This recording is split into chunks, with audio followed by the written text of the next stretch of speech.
Hello, isang magandang umaga, tanghali, hapon, gabi sa inyong lahat.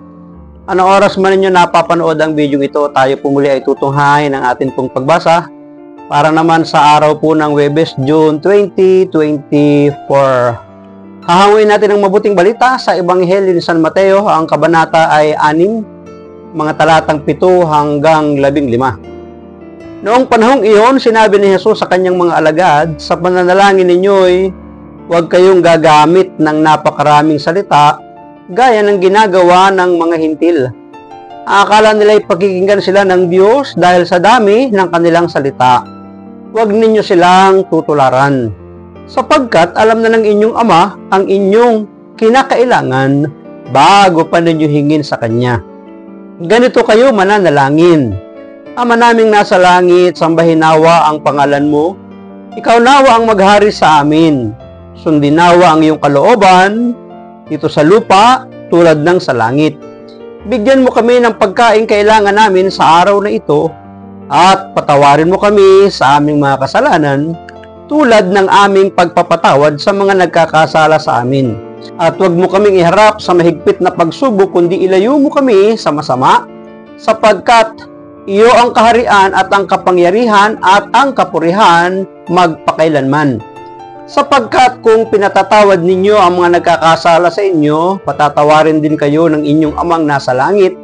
Ngunit kung hindi ninyo pinatatawad ang mga nagkakasala sa inyo, hindi rin kayo patatawarin ng inyong Ama.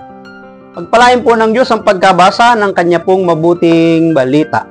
Ang refleksyon or pagsasadiwa ay hahanguin po natin sa Aklat ng Simbahay taong 2024.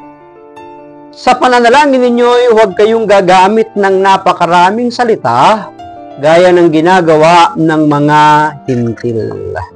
Ito ay paalala at guide na rin ng ating Panginoong Hesus sa kanyang mga tagasunod, na kung sila ay mananalangin, tatawag at hihingi sa Diyos, ay huwag tutularan ang ginagawa ng mga hintil, sapagkat ang ginagawa naman palagi ng mga hintil ay palaging paulit-ulit ang kanilang mga pagsasabi at pasigaw pa.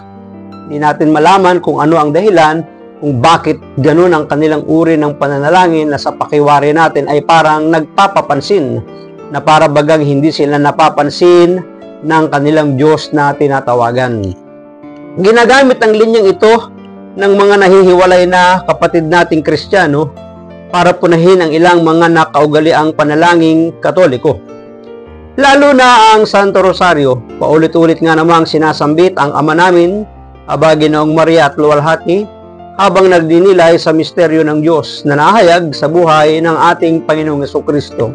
Malaki naman ang ipinagkaiba nito, sapagkat sabi nga rin sa ating binasa, pinagninilayan ang bawat misteryo, kung kaya't ang ating panalangin ng Santo Rosario at ng Luwalhati at ang Aba, Ginoong Maria ay pumapatungkol sa mga pangyayaring ginawa ni Jesus sa kasaysayan ng kaligtasan ng mundo.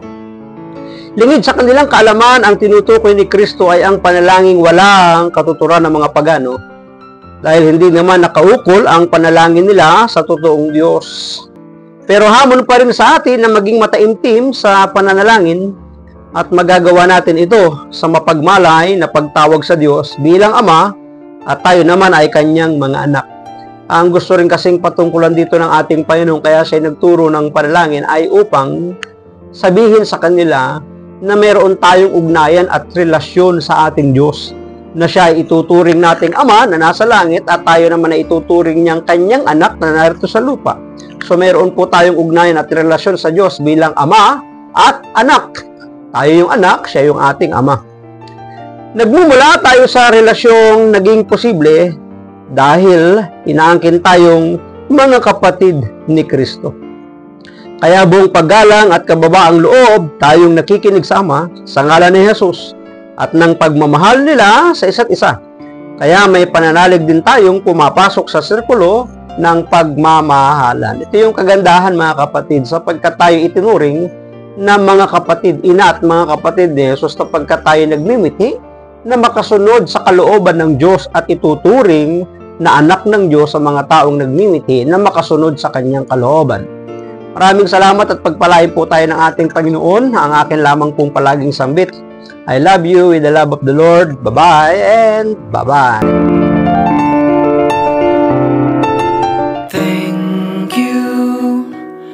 Thank you for your smile.